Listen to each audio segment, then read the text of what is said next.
Hello friends, आज की class में हम एक काफ़ी इंटरेस्टिंग टॉपिक को सीखने जा रहे हैं और वो है न्यूक्लियस। लास्ट क्लास में जब हम बात कर रहे थे कि एक सेल की कैरेक्टरिस्टिक्स क्या क्या होती हैं, ऐसी कौन सी चीज़ें हैं जो हर एक सेल में प्रेजेंट होती हैं, तो हमने पाया कि 3 चीज़ें थीं, प्लाज्मा मेम्ब्रेन, न्यूक्लियस और साइटोप्लाज्म, जो कि हर एक सेल में प्रेजेंट होता है। प्लाज्मा मेम्ब्रेन को हम नेक्स्ट क्लासेस में डिस्कस कर चुके, तो आइए हम एक नेक्स्ट स्ट्रक्चर को जो सेल में प्रेजेंट होती है और काफ़ी इंपॉर्टेंट स्ट्रक्चर है, दैट इज़ न्यूक्लियस, इसके बारे में हम थोड़ा डिटेल में स्टडी करेंगे।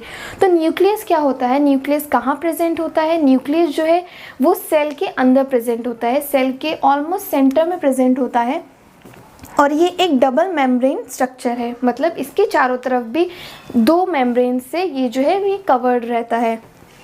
सेल के अंदर प्रेजेंट होता है न्यूक्लियस और न्यूक्लियस भी जो है वो डबल मेम्ब्रेन होता है, 2 मेम्ब्रेन से मिलके बना होता है। और न्यूक्लियस की जब हम बात करते हैं तो न्यूक्लियस में क्या क्या चीज़ें आती हैं, तो न्यूक्लियस की जब हम बात करते हैं तो न्यूक्लियस में 2 चीज़ें आती हैं। सबसे पहला उसकी न्यूक्लियर मेम्ब्रेन, ठीक है, जो कि चारों तरफ न्यूक्लियर के प्रेजेंट होती है। और दूसरी चीज़ न्यूक्लियस में क्या होती है, न्यूक्लियोप्लाज्म।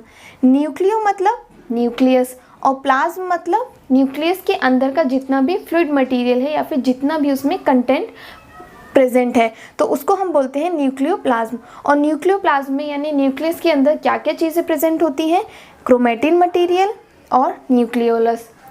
तो न्यूक्लियस के में 2 स्ट्रक्चर्स होती हैं, बाहर की आउटर मेम्ब्रेन न्यूक्लियर मेम्ब्रेन और अंदर का जितना भी स्ट्रक्चर होता है उसको हम न्यूक्लियोप्लाज्म बोलते हैं। और न्यूक्लियोप्लाज्म में भी 2 चीज़ें आती हैं, क्रोमेटिन मटेरियल और न्यूक्लियोलस। तो आइए हम एक एक स्ट्रक्चर को डिस्कस करते हैं अलग अलग। सबसे पहले हम बात करते हैं न्यूक्लियर मेम्ब्रेन की। जैसे अभी मैंने बताया कि न्यूक्लियर मेम्ब्रेन क्या है, डबल मेम्ब्रेन स्ट्रक्चर है, 2 मेम्ब्रेन से मिलके बनी होती है। और न्यूक्लियर मेम्ब्रेन में जो है वो पोर्स प्रेजेंट होते हैं, कहीं कहीं जो है इसमें गैप प्रेजेंट होते हैं, पोर्स प्रेजेंट होते हैं।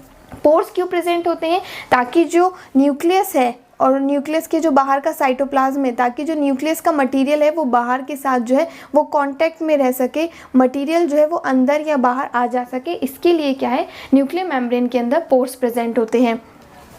तो न्यूक्लियस के अंदर अब हम एक नेक्स्ट स्ट्रक्चर पढ़ते हैं जो कि है न्यूक्लियोलस। न्यूक्लियोलस क्या होता है, न्यूक्लियोलस जो है वो एक ऐसी स्ट्रक्चर है जो कि मेम्ब्रेन लेस है, यानी इसके चारों तरफ कोई भी मेम्ब्रेन प्रेजेंट नहीं होती और ये न्यूक्लियोप्लाज्म में ही प्रेजेंट होता है। जैसे यहाँ पे देख रहे हो ये मेम्ब्रेन लेस स्ट्रक्चर है और इसी को हम क्या बोलते हैं, न्यूक्लियोलस। न्यूक्लियोलस के अंदर क्या होता है, न्यूक्लियोलस के अंदर 2 चीज़ें मेनली प्रेजेंट होती हैं, एक तो प्रोटीन और एक आरएनए। प्रोटीन एक मैक्रोन्यूट्रिएंट है और जो आरएनए है that is ribose nucleic acid, ये केमिकल कंपाउंड है जो कि सेल्स में प्रेजेंट होता है, चीज़ों के ट्रांसफ़र में मदद करता है, अमीनो एसिड्स के ट्रांसफ़र में मदद करता है। तो न्यूक्लियोलस के अंदर क्या क्या प्रेजेंट होता है, प्रोटीन प्रेजेंट होता है और आरएनए प्रेजेंट होता है। और न्यूक्लियोलस जो है वो फैक्ट्री ऑफ राइबोसोम्स है। राइबोसोम्स एक अलग सेल ऑर्गेनेलीज होते हैं जो कि हम आने वाली क्लासेस में डिस्कस करेंगे। तो ये सेल ऑर्गेनेलीज राइबोसोम्स किस में मदद करते हैं, ये प्रोटीन को बनाने में मदद करते हैं। तो न्यूक्लियोलस के अंदर ये राइबोसोम्स भी प्रेजेंट होते हैं। तो यहाँ तक हमने देखा कि न्यूक्लियर मेम्ब्रेन क्या होती है और न्यूक्लियोलस क्या होता है। न्यूक्लियोलस जो कि मेम्ब्रेन लेस स्ट्रक्चर है, प्रोटीन और आरएनए इनके अंदर होता है।